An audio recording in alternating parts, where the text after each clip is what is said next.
welcome back to the Shift Happens F1 podcast. I'm Elena, and normally I would have my wonderful co-host Ariana here with me, but she won't be here for the next 2 episodes, unfortunately, and I think she even left a little message for us. Hey everyone, it's Ariana. Hope you guys are having a good week. I won't be on the podcast for a little bit, but keep an eye out because some fun stuff is in the works.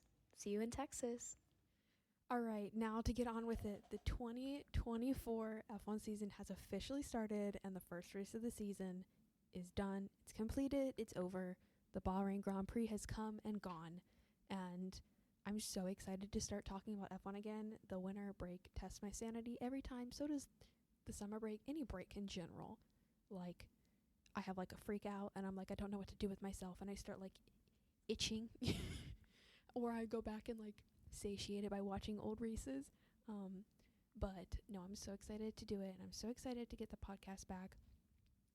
Last year was definitely a learning curve. I was like, I'm gonna do it for every race weekend, and then life happened, and school happened, and summer break happened, and I was like, yeah, that's not happening. So, but we're gonna do a lot better this year. That was like on my New Year's goals. Like, okay, even if it's not every race, because this isn't my full-time job, I am a student, it is my goal to like post about it or tweet about like the race, and if like I can't do a podcast, to at least like inform. So yeah, I'm actually really excited though, but let's talk about it. So practice. I want to talk about practice because it's the first race, and then there was also testing the couple weeks prior, and I didn't do anything for that because I was just like, oh crap, the season's starting, which means I probably need to do a podcast coming up soon. So then I like was scurrying to finish things. But practice.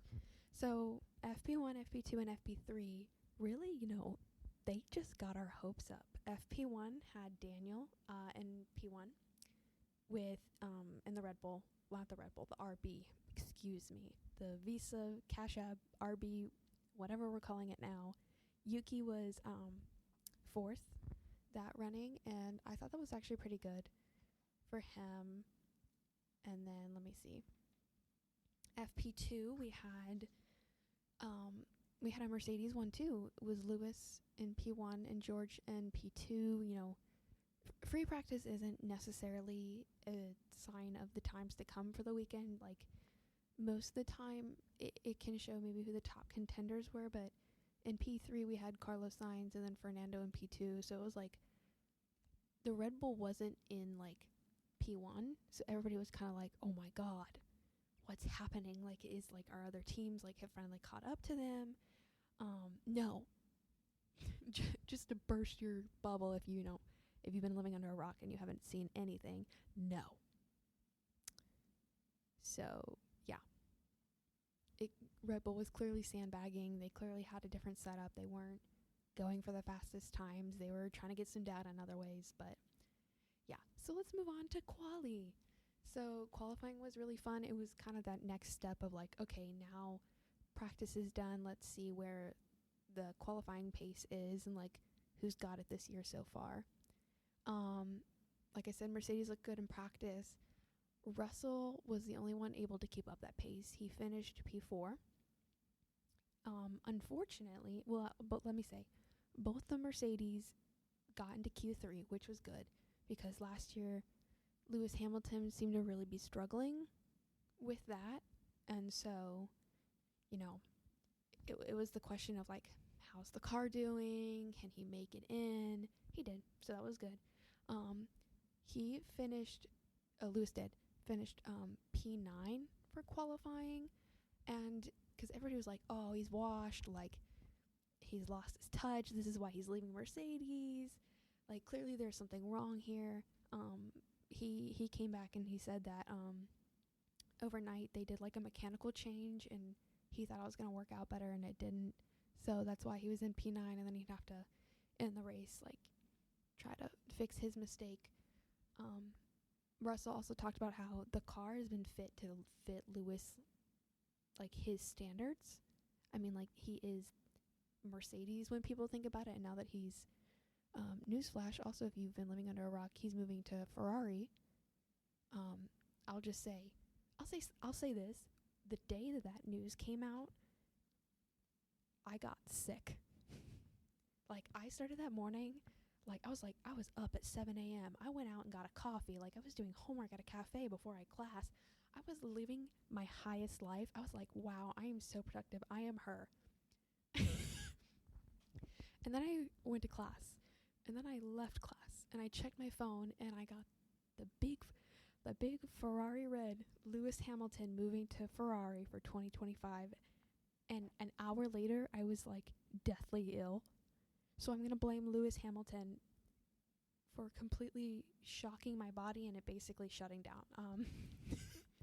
Because then that put me in a tough position of like, my Ferrari boys are no more, and I'm going to be so emotional about it, but there's nothing I can do. Sorry, back off my tangent. Yeah, so Russell was P4, Lewis was P9. We saw the mechanical issue was the problem for him not doing well. Max Verstappen took his, for a minute there, I thought the Ferrari would take it. I thought Leclerc had it. Actually, Leclerc had the fastest time overall in qualifying.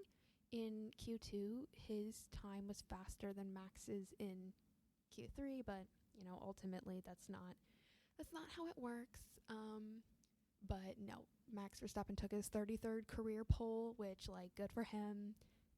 Just proving every day that you're the best driver in the world and, take that crown and run away with it. But no, yeah, Ferrari looked decent. Leclerc P2, Sainz had a P4. Perez with, I believe Perez was P3. Yes. Wait. I said Russell ended up in P4. Apparently, I have my information wrong. That's so much fun. Okay, no, I'm pretty positive that the qualifying race was Max, Charles. I'm so sorry. George was third. I don't know why I thought he was fourth. He was third because George was third. He did better than what I say did. Max first, Charles second, Russell third, Carlos was fourth, and then Sergio was fifth. A little disappointing for Sergio, but that's kind of how it goes with him. He doesn't always do best on qualifying days, but he shows up on race days, makes a little comeback drive, and he does well. He normally always ends up in P2 or P3 on the podium with Max. That's just how it goes for him. The Haas's, I thought, we always talked about Hulkenberg has that one lap pace. It doesn't show up on race day, but he always makes it to Q3. And I was like, it's Haas. Normally they come out a bit better out of the gate every year, at the beginning of the season. So I thought it's most likely that we'll see either one or both the Haas's into Q3, and Hulkenberg showed up like he normally does into Q3. He has that one lap pace. He was able to keep up. Excuse me. Magnussen did not. Where did Magnussen? Magnussen was in. Oh. So he made it into Q2, but he qualified P15. Not great. But yes, moving on. The McLarens, we all saw their crap show last year, and we're crossing our fingers that they picked it up definitely at the end of the year, and it was the question of, are they going to fall back? Are they going to, keep pushing forward? They pushed forward. They showed up. They weren't having a repeat of last year. Lando qualified P7. Oscar qualified P8, excuse me. They did well. Let's see. Yeah, Fernando showed up P6, which was really surprising. I thought that he would be a little bit lower, not past 10, but I thought maybe he qualified P8 to P10, that area. Lance didn't do horrible. He was P12. So yeah, but the people who did not do well were, if you know, Alpine. And when I first started watching Formula One, I was not a Charles Leclerc fan. I was not a Ferrari fan because he was still racing No, he wasn't. He was in Ferrari by that time. I was a Pierre Gasly girl. I was Alpha Tauri all the way. I was basically like living off his high in Monza for like the next year and a half. I was like, he's got it. And then the whole Red Bull thing, I was like, my poor baby. Like, I was a Pierre Gasly like diehard fan. Like, I have his signature, and so, to see him down in P20 like really hurt me. But no, the Alpines are not doing well. That's more stuff we'll talk about later. They're basically having a McLaren episode right now of last year. McLaren was down in the dumps last year in the same place, and now it's Alpine's turn. Probably going to be another team's turn next year. But fingers crossed that Alpine can get their crap together, because right now it's not looking good. Now let's get on to the big show, the race. So this was actually a race that I thought we'd get at least like a yellow flag. It's normal. It's the first race of the season. Also, I thought maybe there'd be a DNF. Reliability is not great. It's the first race where you're going, 57 laps, like testing out the reliability of a car. No DNFs, no yellow flags, no safety cars. I think that's the first time in like 20 years or something that there's been no DNFs or yellow flags like in the first race of the season. So, reliability is great for all these cars, but not great pace for some of the cars. So, going into the first corner of, lights out and away we go. First time we're hearing it, Crofty says it, the 2024 season. And literally by the time that they got out of the first corner, Max Verstappen was gone. 10 seconds down the straight. No, he was already like a 1 second ahead. Immediately, he was gone. I don't know what else you want to say. Like, just gone. So he finished last year's race. He won last year. He finished the race with a 12-second lead to someone in P2. This year, he finished 22 seconds ahead of Sergio Perez. He finished 22 seconds ahead. Like, my dude isn't even here anymore. Like, he's a galaxy away. He got on the rocket ship and decided to leave the Milky Way galaxy. That's what he did. No, the Red Bull is something else, and so is he. But they decided to enable DRS on the first lap to like try and get better action and like keep them closer together. It didn't even do anything for him. Like, it didn't help Leclerc whatsoever. He was already past the second down that straight. All it did was create a DRS train for the midfield, which the midfield was basically the interesting point of this race. So that's basically what I'm thinking most races are going to be. Max Verstappen goes around the first corner, and then he's gone, and then it's a race for second or third or fourth, and then basically the rest of the midfield. That's gonna be what we are looking forward to this season. Not who's gonna win. We know who's gonna win. Who's gonna win second? That's what we're gonna be interested in this year. So yeah. Sergio did what, like I said earlier. Sergio does what he does. Bad qualifying, but he really makes up for it in the race. Ended up in P2. Yeah, I mean, like, that's why he's in the Red Bull. He's a good defensive driver. He's a good number 2. Like, he's happy where he's at. He's got a seat. He's pushing like what? 35? 35 years old. He's been in the sport for like 13 years. Like, he's happy. He's got a seat. He's in the Red Bull. Like, he's got that second seat. And we already know there's a lot of people who would like to be in that second seat. But, and it's up to debate whether or not he'll be there next year. Like, that seat is never guaranteed. But, he shows up, and so he does his job.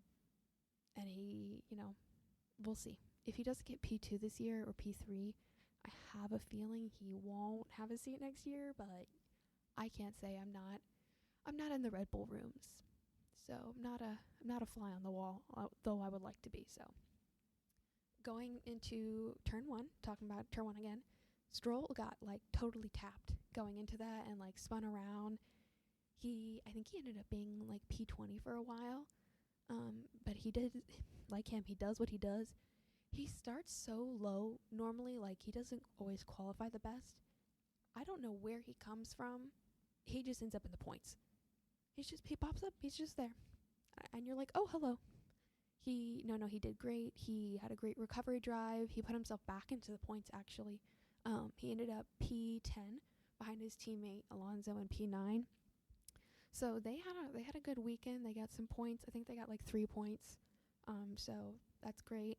I think they're like best of the rest right now, but it's the first race of the season, so whatever. I thought maybe they would do a little bit better. Like I thought Alonso would be higher than P9, but with Red Bull and Ferrari and Mercedes and McLaren and Aston Martin, there's only room, so much up there. So yeah. Now on to Mercedes. I feel like Mercedes, they kind of like fell back into they just weren't like up on front on the cameras. Like Russell had a good race. He had a good couple overtakes on Leclerc. That's about the only time we really ever saw him, was maybe if he was fighting the Ferraris in some type of way. Hamilton wanted to do a comeback drive.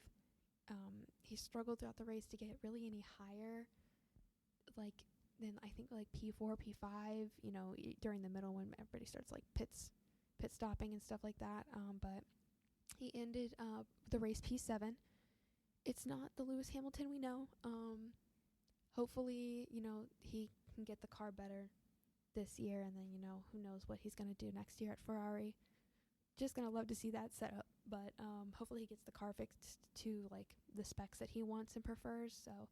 But we've got the Saudi Arabia Grand Prix this weekend, so hopefully they fixed his car, to be more what he wants it to be. Like I said earlier, McLaren, they did well, qualified P7, P8. They took a step forward. They want to improve on it. They finished P7 and P8. So they've decided they're going to be in the fight. Lando was pretty decent in the race. Oscar held up his own. Oscar is someone who I feel like is kind of being underrated right now. Like the kid is able to keep up with Lando, who's been in that car for a while, and I think that he's somebody who he's definitely going to start pushing for things later. Like he keeps up with Lando, and he's there with him in qualifying, he's there with him in the race. He doesn't want to ruffle any feathers. He's still new, but I think he's a good kid to look out for, like later. So yeah. Now onto Kick Sauber. Bottas had like a 2-year pit stop, which apparently seems normal for him. I was on like Twitter and they were like, just normal tradition, Bottas having a long pit stop. Apparently, like it happened in Monaco and a couple years ago with him with Mercedes. His pit stop was 52.4 seconds and he was in the pits for 1:14. Apparently there was something like happened with the nut bolt he was using, like got like stuck, or I don't know. It was a pit stop blunder.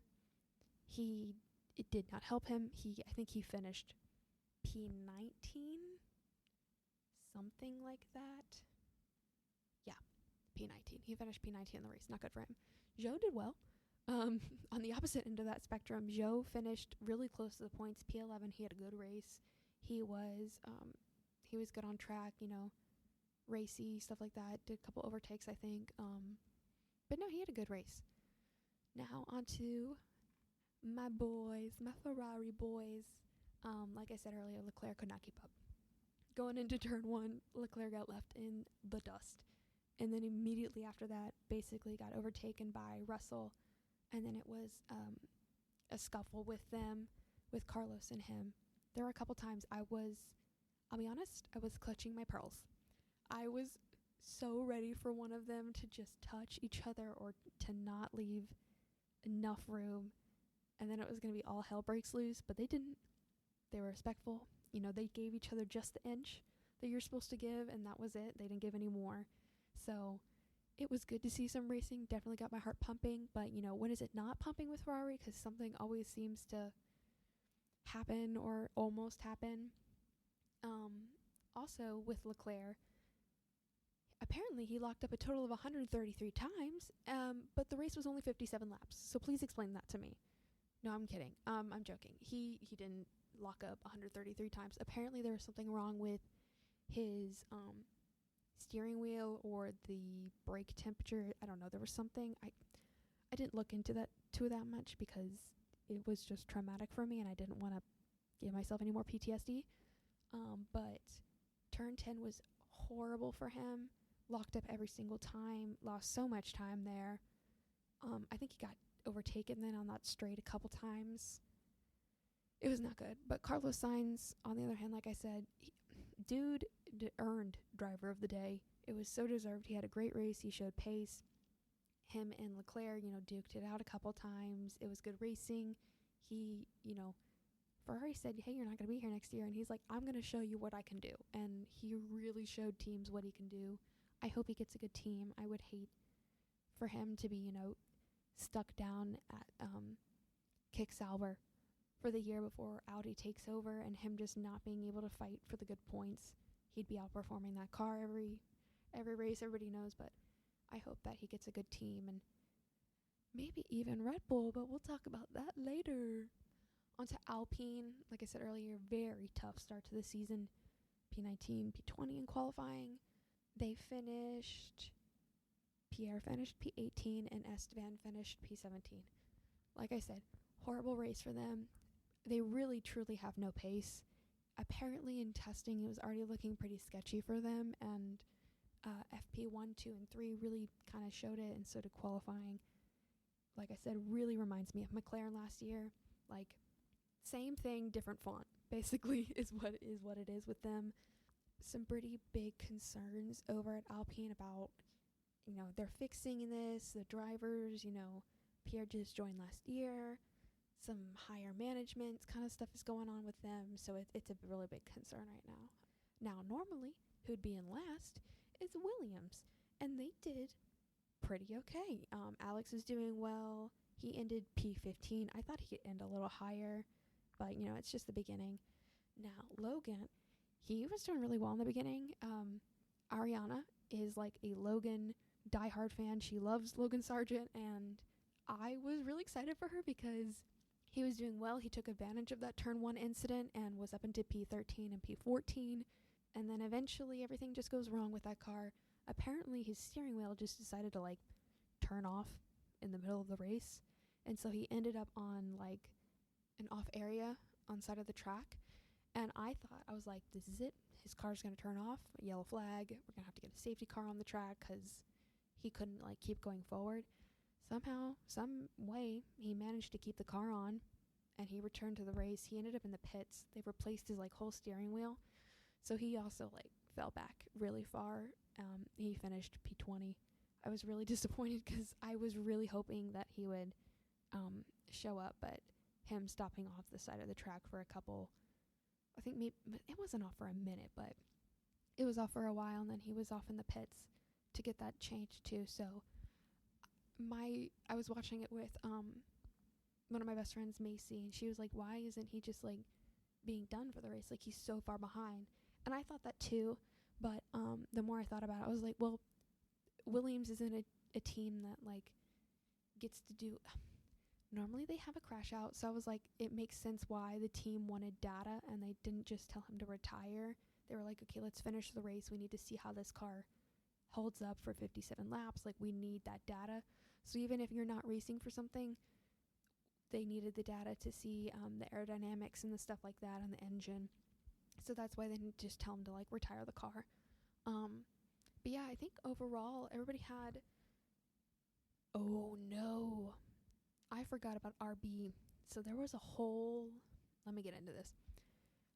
Apparently, towards the end of the race-ish era, Yuki Tsunoda was fighting Zhou for it may have been P11 or P12 or something like that, and he was doing well. Yuki Tsunoda always has pretty good races, and then just something goes wrong. The team radio came across and they told Yuki to give basically they gave team orders telling him to give his spot to Daniel Ricciardo and that he was faster. They switched and apparently it just didn't work out. Daniel didn't have that pace. And then he basically just started like yelling at his team radio like Yuki did, and it was not good. And he was like, tell him to give me the points, like the place back. And they're like, no, we're going to stay where we are. And all is not well down at RB, apparently. During the cool down lap, when, the race was done, Daniel finished ahead of him.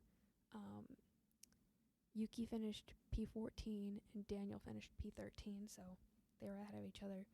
And apparently during the cool down lap, Yuki Tsunoda just decided to like send it. And I mean, like on the cooldown lap, he sped off and cut off Daniel, and like at a corner, like childish stuff that like a younger brother would do if they were mad at their older brother. But he just decides to throw around a $20 million car, just like sending it, and like doesn't care if like he almost hits Daniel. He's basically like trying to prove a point, but I think he'll regret it because it was really immature. And I also think that whole thing really shows concerns over relations between the two. Everybody thought, they got along well, and it's like the first race of the season, and it already can seem that like maybe not everything is a-okay with them. So, cross your fingers and hope that things get better with them. But I don't know. It was a little concerning to hear about how angry he was, but also like concerns over, he's an RB, and that's the sister team of Red Bull. Everybody who's in RB wants that Red Bull number 2 seat. They want to be sat next to Max. It's concerning when you have a driver like Sergio Perez who shows up and shows off and can easily take, team orders. Hey, give the place to Max. And he's like, okay, you got it. Like, he'll defend. If Yuki Tsunoda is getting this bent up over P13, P12, how's it going to be when he's sat in that Red Bull 2 seat and he has to give up the place for a win? That's not happening. Like in the current state, that's not happening. He's not doing it. That's a bit of a concern, but hopefully he'll get over it. I know that they've been making him take anger management classes and whatnot, but overall, I don't want to say like a snore fest, but kind of a snore fest. Max Verstappen won, light years ahead. Ferraris were interesting. Some of the midfield was interesting. Other than that, it was a pretty boring race. Normally Bahrain gives pretty good races, and they just didn't this season, and that's okay. We have plenty more. Now on to the race prediction. We decided to change from like the entire grid because we felt that was a lot to just the like top 5, and we're gonna do like a bit of like a point thing for every one you get right, and it's not like if they were in the top 5, it has to be like specifically in their place. My top 5 was Verstappen, Sainz, Perez, Leclerc, and Hamilton. And Ariana's was Verstappen, Sainz, Perez, Leclerc, Russell. So we basically predicted the same lineup, just she wanted Russell. And because she put Russell there, she beat me. I had 2 right. I correctly guessed Verstappen in first and Leclerc in fourth. She also did Verstappen first and Leclerc fourth, and Russell fifth. That's where she got her extra point, so she's up ahead on me right now with 3-2. So I've got 2 points. But the race result was Max Verstappen won, Perez P2, P3 was Sainz, P4 was Leclerc, P5 was Russell, P6 was Norris, P7 was Hamilton, P8 was Piastri, P9 was Alonso, and P10 was Stroll. They all earned points. Now on to the non-point zones. P11 was Zhou, P12 was Magnussen, P13 was Ricciardo, P14 was Tsunoda, P15 Albon, P16 Hulkenberg, P17 Ocon, P18 Gasly, P19 Bottas, and P20 Sargent. Now, it's like, okay, all those points, the top 10 who got the points, where's the constructors kind of sitting? And if you don't know, the constructors basically means the team. So P1 Red Bull, they have 44. P2 Ferrari with 27. P3 Mercedes with 16. P4 McLaren with 12. P5 Aston Martin with 3 points. And then 6 is Kick Sauber with 0. 7 is Haas. 8 is RB. 9 is Williams. And 10 is Alpine. And they all have 0 points. So, yeah, I mean, if you asked me to put the top 5 with points and the top 5 not with points, I probably could have given you, the teams that are in there now. I feel like best of the rest is kind of like McLaren, Aston Martin era, and then Kick Sauber, Haas, RB Williams, and Alpine are kind of, the giving, like not giving, but I would have given them, 0 points. Alpine is, like I said, it's a surprise this year. They definitely were better last year. But from testing, we saw that it wasn't going to be well for them in the beginning of the season. All right, now we're on to the area where we just kind of like talk about whatever we want. Normally we use this section for Ariana to ask like a question about, there was something she was confused about or more like, technical terms. But since she's not here, I'm going to talk about all of the controversy that is off track right now. So we'll get through the Christian Horner scandal rumors along with Max Verstappen, the Alpine lack of pace, Yuki and Daniel, and if anything else comes to my mind right now, because since I'm recording this podcast later than I wanted to, some more information's come out, so I'm excited to talk about it. Okay, now, anybody understands or knows what's going on with Christian Horner, or maybe you know about it, but you really don't understand. Basically, there was an alleged complaint against him a while back in Red Bull for, some type of sexual harassment in the workplace. Red Bull said they were going to investigate it. Basically, they did, and they came back and they're like, he's fine. And then, apparently, a drive containing some evidence of the sexting between Christian Horner and this alleged employee got passed around to all of the media with F1. I saw what was like, it's Twitter, and it's like, don't believe everything on the internet. But from what I saw, it's not like, oh my gosh, horrible.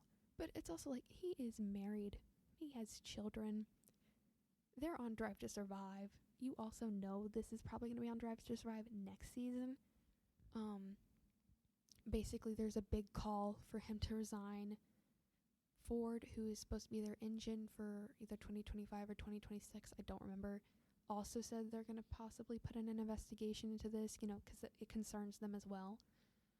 But apparently, now that it's kind of blown up even more, though he, Christian Horner claims he's still innocent, it's blown up even more, and apparently there are some tensions inside the company, tensions between, higher ups and Max Verstappen.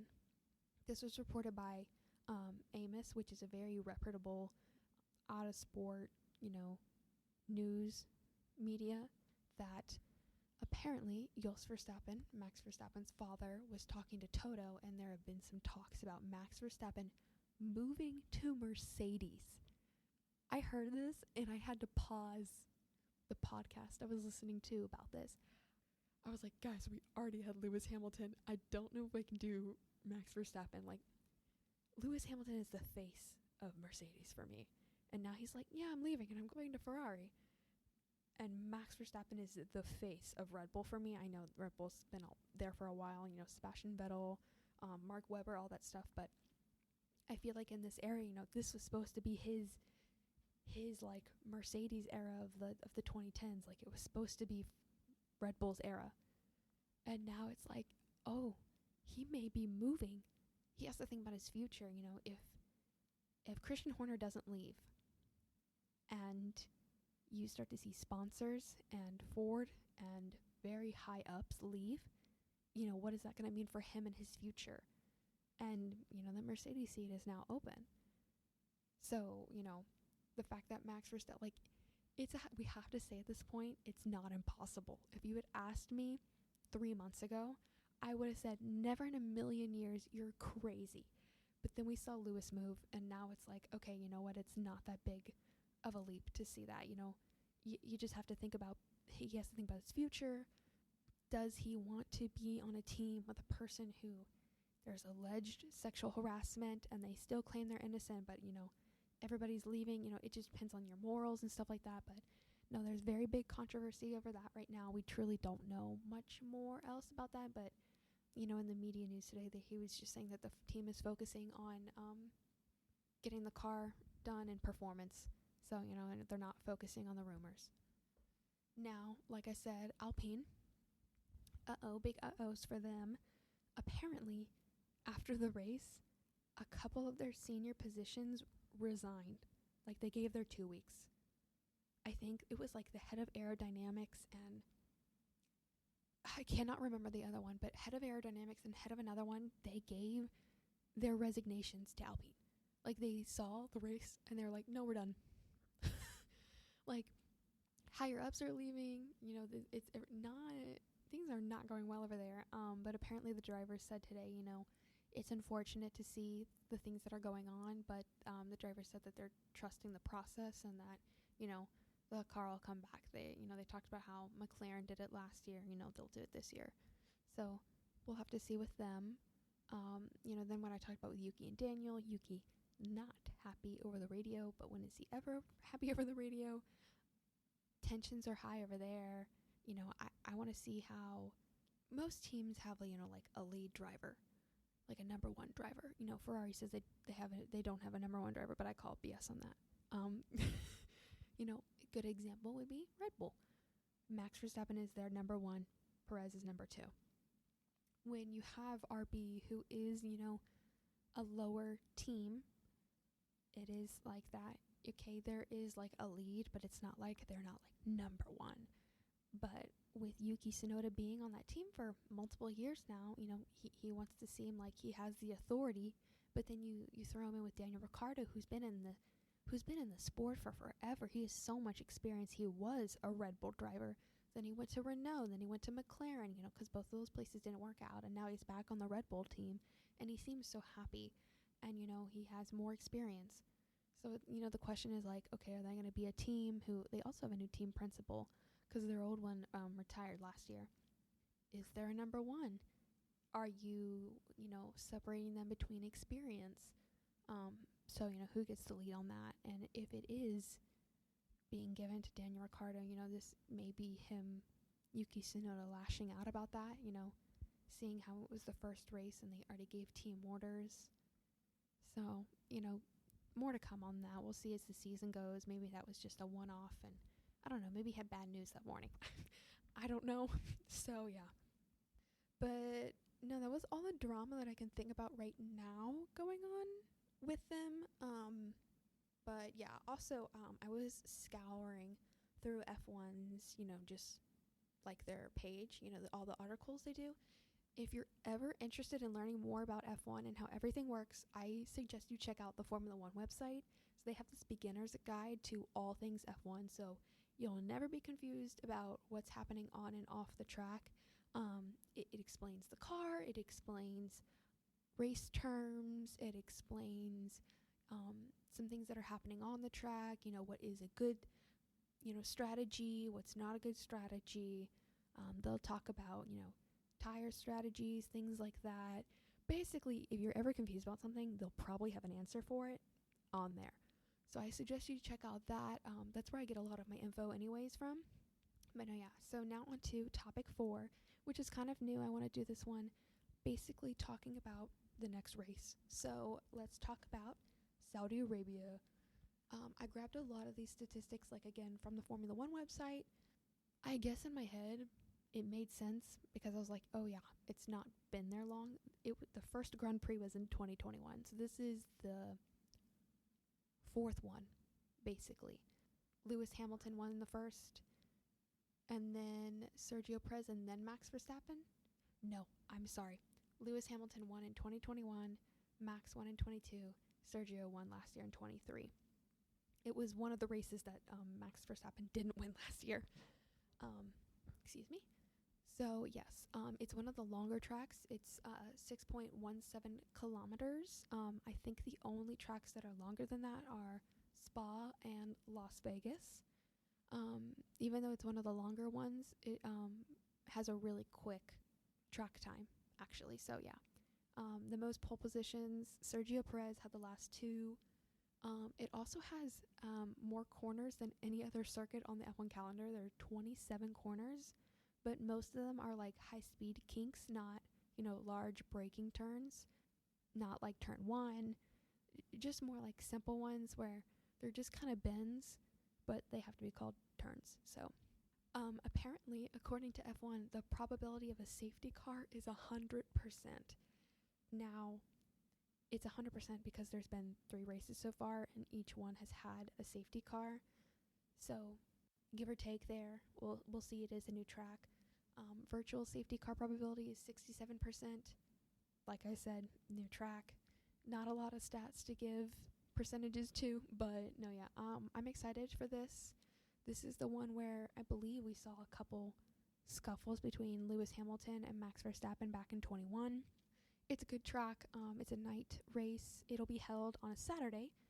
So the past Bahrain and Saudi Arabia are held on these past Saturdays because Ramadan starts early. So they decided to push it back. I believe Ramadan starts on Sunday, and that's why they wanted to push these back. So that way they can, respect the religion and stuff like that. So stay tuned. Tomorrow is practice 1 and practice 2. Friday is practice 3 and qualifying, and then, like I said, the race is Saturday. So yeah, that was the episode this week. Sorry, I did decide to just start talking and not stop talking for about 45 minutes, but thank you for listening to Shift Happens. Tune in next week to hear us talk about the Saudi Arabian Grand Prix, and I believe I will be joined by, you heard him last season, Adam Bieber, and my dad, Troy Dankworth. So as we talk about all things cars, all things F1, and hopefully some more juicy stuff happening off track. Have a fantastic week. Bye, guys.